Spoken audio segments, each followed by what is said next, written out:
direito urbanístico. E a intenção desse grupo é justamente contribuir para a cidade com a interiorização do estudo urbanístico, que antes era sempre dominado pela relação Rio-São Paulo, né? Então, para trazer para Ribeirão Preto, para o interior de São Paulo, essa pesquisa no direito, em direito urbanístico, e tentar acompanhar o trabalho do pessoal das universidades particulares aqui de Ribeirão, que já são bastante avançados, que já têm um trabalho bastante louvável, né? O pessoal da Unip, da Moral Lacerda, etc. Então, é tentar devolver para a sociedade, através da USP, que é uma universidade pública, esse investimento que é feito na nossa educação na forma de estudos urbanísticos e contribuir para o local. E justamente nesse propósito que a gente utilizou uma das aulas de direito urbanístico para analisar o texto base do plano diretor. E numa lida rápida assim, a gente conseguiu identificar alguns problemas que talvez a longo prazo sejam nocivos para a população. Um deles é que o parágrafo 5º do artigo 3º legisla define a função social da propriedade rural. E, de acordo com a legislação, isso não é competência do município. O município se restringe só à função social da propriedade urbanística. Então, isso pode trazer problemas, pode ter ação de inconstitucionalidade, pode demorar ainda mais para a gente fazer um plano diretor.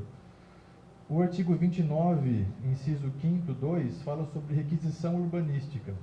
A gente tentou pesquisar, a gente não encontrou na legislação nacional nada que explicasse o que é requisição urbanística. É uma coisa que surgiu nova aqui no plano diretor de Ribeirão Preto e nem os advogados, nem os arquitetos conseguiram, se situar em relação a isso. Pelo texto que a gente leu, pareceu ser bastante parecido com o consórcio imobiliário. Mas como ficou nessa de ninguém sabe o que é, então a gente preferiu trazer para cá para a gente discutir juntos e ver o que a gente pode fazer com essas questões pendentes. Outra questão que a gente achou bastante problemática também é do artigo 38, parágrafo 3º, que ele fala em dispensa licitatória nas obras da prefeitura em caso de interesse público. Bom, você sabe que licitação é um processo que justamente existe para evitar corrupção, evitar qualquer tipo de gastos desnecessários. E na legislação brasileira só existe essa dispensa licitatória quando há um rol taxativo. Por exemplo, só nos exemplos 1, 2 e 3 vai ter dispensa licitatória. Aqui coloca como interesse público. Isso é bastante perigoso porque você abre uma margem bastante discricionária da prefeitura de interpretar o que é interesse público e dispensar a licitação. Então, para evitar problemas no futuro, para evitar que essa lei seja usada para fins que a população não quer, a gente se dispõe, enquanto grupo de estudo do direito urbanístico, a participar de consultas legislativas completamente gratuitas. A gente se propõe a ajudar no que for para encontrar problemas legislativos e devolver para a sociedade o dinheiro que é investido na USP. É isso, muito obrigado.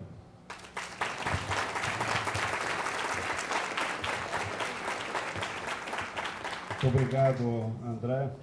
Marcos Espínola de Castro.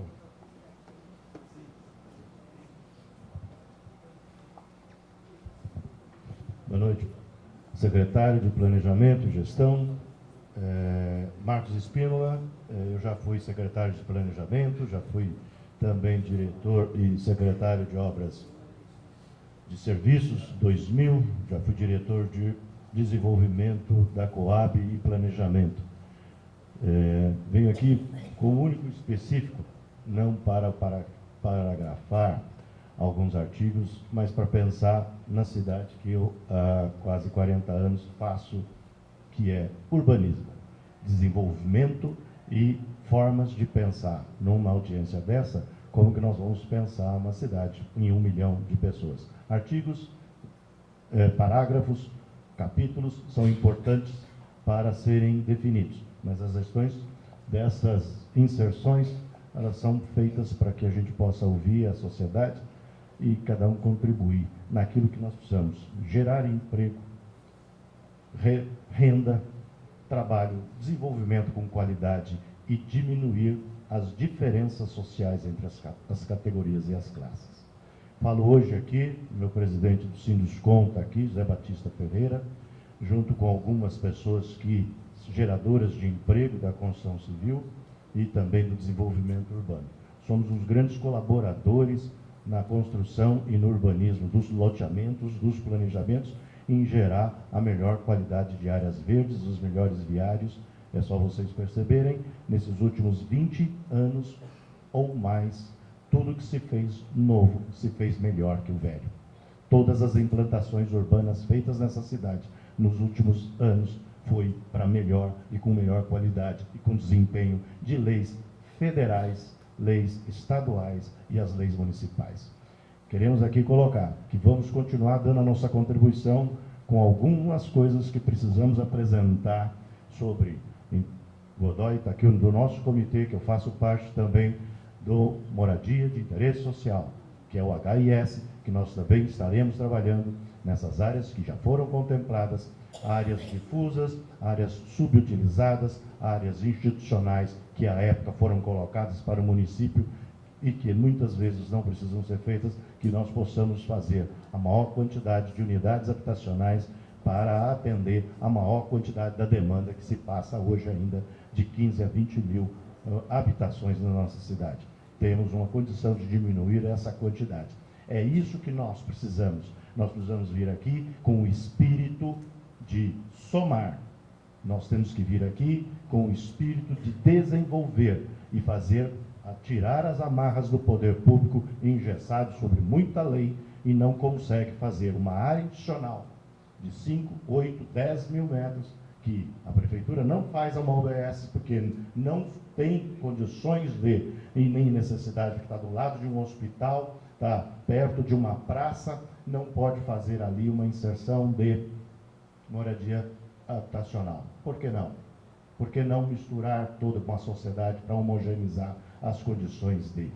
É isso que nós estamos do Sinduscom, nós estamos da Associação de Engenharia, nós estamos como empreendedores, geradores de emprego e renda, colaborando com toda a pressa que ele pode acontecer. Mas aqui já foi colocado, nós temos o mês inteiro de setembro, porque aqui foi colocado que o mês inteiro de setembro vai ser para apurar as opções e a Câmara terá outubro para também apurar as soluções. O que nós podemos é somar aqueles que acharam algum erro. Apresentem sim, apresentem. Eu tenho certeza que a equipe técnica e a boa vontade de todos nós faremos o melhor plano para uma melhor cidade. Muito obrigado.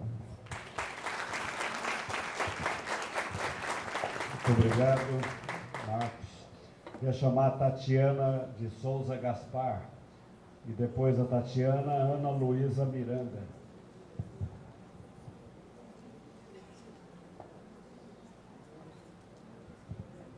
Boa noite a todos.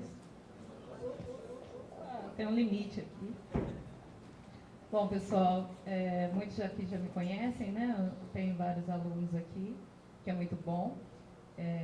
E eu sou Tatiana, sou arquiteta, sou professora do curso de arquitetura da Unip. Eu já participei da audiência no sábado e eu gostaria, então, de retomar alguma discussão que já foi iniciada no sábado, sobre habitação, né? Foi aqui apresentado rapidamente e para isso então eu até gostaria que solicitar que o Lanchotte voltasse o mapa que já foi apresentado hoje, né? Elaborado por eles sobre as zonas de especial interesse social. Eu acho que fica mais claro, é mais didático, né? Para todo mundo veja sobre o que eu estou falando. É possível, Lanchotte?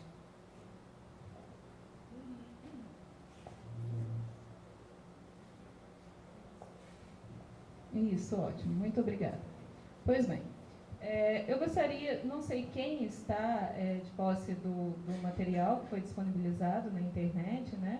Essa é uma outra questão, realmente, eu acho que todo mundo está aqui para somar, nada deve ser desconsiderado, e eu também coloco a ausência de tempo, né, para que as pessoas lessem e analisassem esse material disponibilizado. Isso foi de fato é um problema e a gente precisa discutir sobre isso. Mas quem tem esse material poderia verificar lá na página 45, que fala no capítulo 7 do Desenvolvimento Social, seção 1 da Política de Habitação, tem lá no artigo 126 o seguinte texto: amenizar o fenômeno da segregação econômico-social, especialmente no que se refere ao acesso à moradia e ao uso do espaço urbano, estimulando a integração física e humana no processo de desenvolvimento das funções sociais da cidade. Então, eu gostaria aqui, como um exercício reflexivo, pedir, né, para todos os presentes, principalmente meus alunos, né, não vou pedir 7 erros, não, só um erro. O que vocês acham que está faltando nesse mapa, já que a gente quer, então, promover essa integração entre toda a população da cidade? Pois bem, né, esse foi o diagnóstico que a gente fez também, né, a ausência de zona especial de interesse social nessa região da cidade. Além, né, das áreas centrais, que, como já foi colocado aqui, na fala anterior, né, existem vazios urbanos na cidade e a gente precisa também olhar com muita atenção para esses vazios. Portanto, eu coloco aqui como uma questão para ser apreciada, né, pela Prefeitura, a necessidade de inclusão de novas áreas, porque essas áreas, elas que estão apresentadas nesse plano, elas apenas consolidam uma situação que já existe, né, na cidade, em que núcleos de favelas já estão dispostos nessas regiões, afastadas da região central e muito afastadas da Zona Sul, que recebe grande parte dos equipamentos públicos, né, como parques, escolas, enfim. Portanto, eu coloco aqui como uma sugestão, e espero que isso seja discutido e que isso seja respondido também para a população. Muito obrigada. Muito obrigado.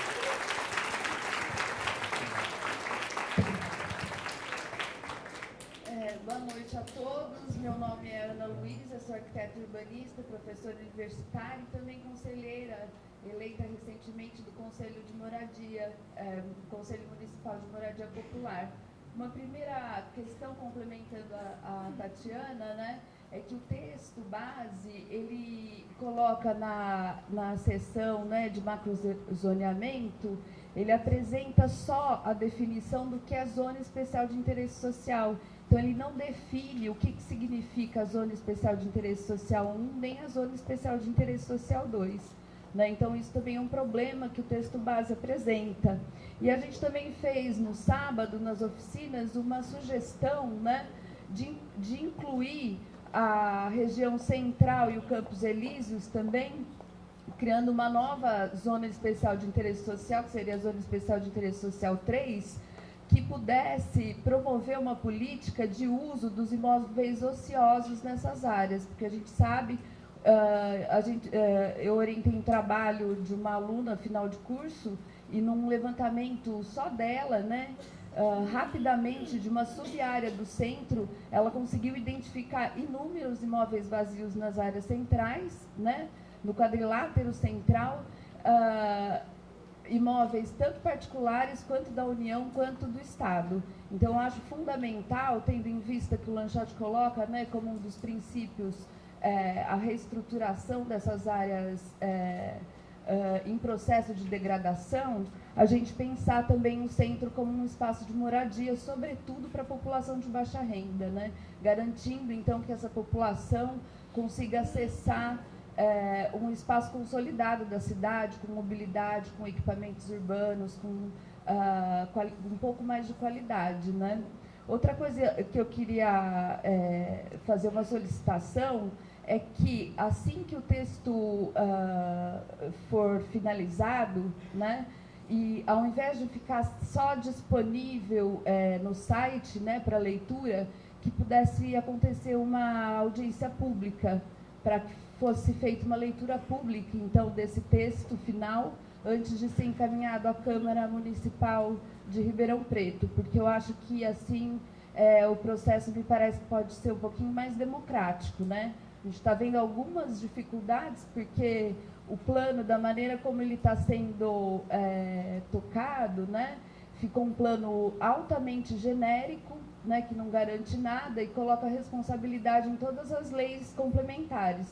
Então, dessa forma, mais uma solicitação que eu queria fazer é que as leis complementares, né, pudesse, no texto do plano diretor, pudesse ser prevista uma comissão especial, né, que pudesse acompanhar a elaboração das leis complementares, né? Então, essa comissão ela seria formada por representantes das universidades, tendo em vista que nós somos um polo universitário com diversos cursos de direito, arquitetura e urbanismo, engenharia, enfim. Então, a gente tem uma população significativa, né, que pensa e tem vontade de propor.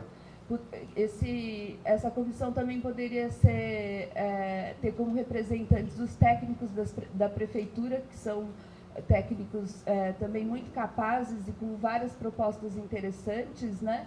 Representantes dos conselhos e da sociedade civil organizada, né? Então, acho fundamental, já que as leis complementares estão ganhando uma força tão significativa nesse formato de revisão do plano diretor, que pudesse ser garantida a participação, não para compreender o que está sendo proposto, mas para elaborar, né? Então, para que a legislação, efetivamente, ela venha da vontade geral, né? E que não seja imposta, porque a legislação que é imposta, ela é de difícil cumprimento, né?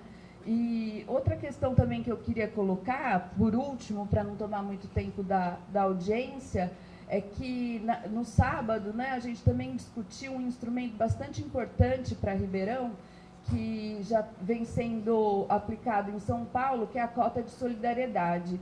A cota de solidariedade, ela coloca que todo empreendimento com mais de 10 mil metros quadrados deve doar 10% no mínimo de área produzir 10% da área desse empreendimento em habitação de interesse social, né? Então, é um instrumento que, de alguma forma, tenta redistribuir a valorização imobiliária, né? E aí a gente foi dar uma verificada nos dados, né? O setor da construção civil, dentro do quadro de participação na geração de empregos de Ribeirão Preto, contribui 5,84%. Né? Então, é muito incipiente essa produção de empregos. Então, a cota solidária ela viria, de alguma forma, redistribuir, né? Então, não concentrar na mão desse setor que gera tão pouco emprego, mas redistribuir essa valorização, né? E tendo esse ponto de vista, né? Cumprindo os princípios e objetivos que o texto base apresenta, né? No sentido da gente ter uma cidade mais igualitária do ponto de vista da renda e também do ponto de vista da apropriação do espaço. Obrigada. Muito obrigado, professora. Eu queria vou chamar aqui o Antônio Carlos Valente. Enquanto ele chega aqui, cadê o Antônio Carlos? Quero anunciar aqui também a presença do vereador Isaac. Cadê o vereador? Saiu, ele está ali fora. E também a presença do Rudinei Rossi, que representa aqui o vereador Maurício Gasparini. Muito obrigado, Rudinei. Boa noite. Eu moro no Jardim Canadá, na rua Hudson. E realmente, assim, sabe, já faz anos já que a rua Hudson se tornou praticamente assim, sabe, uma rua super movimentada, né? Não está tendo condições realmente mais assim para se morar como residencial na rua Hudson, entendeu, né? Então, a Carlos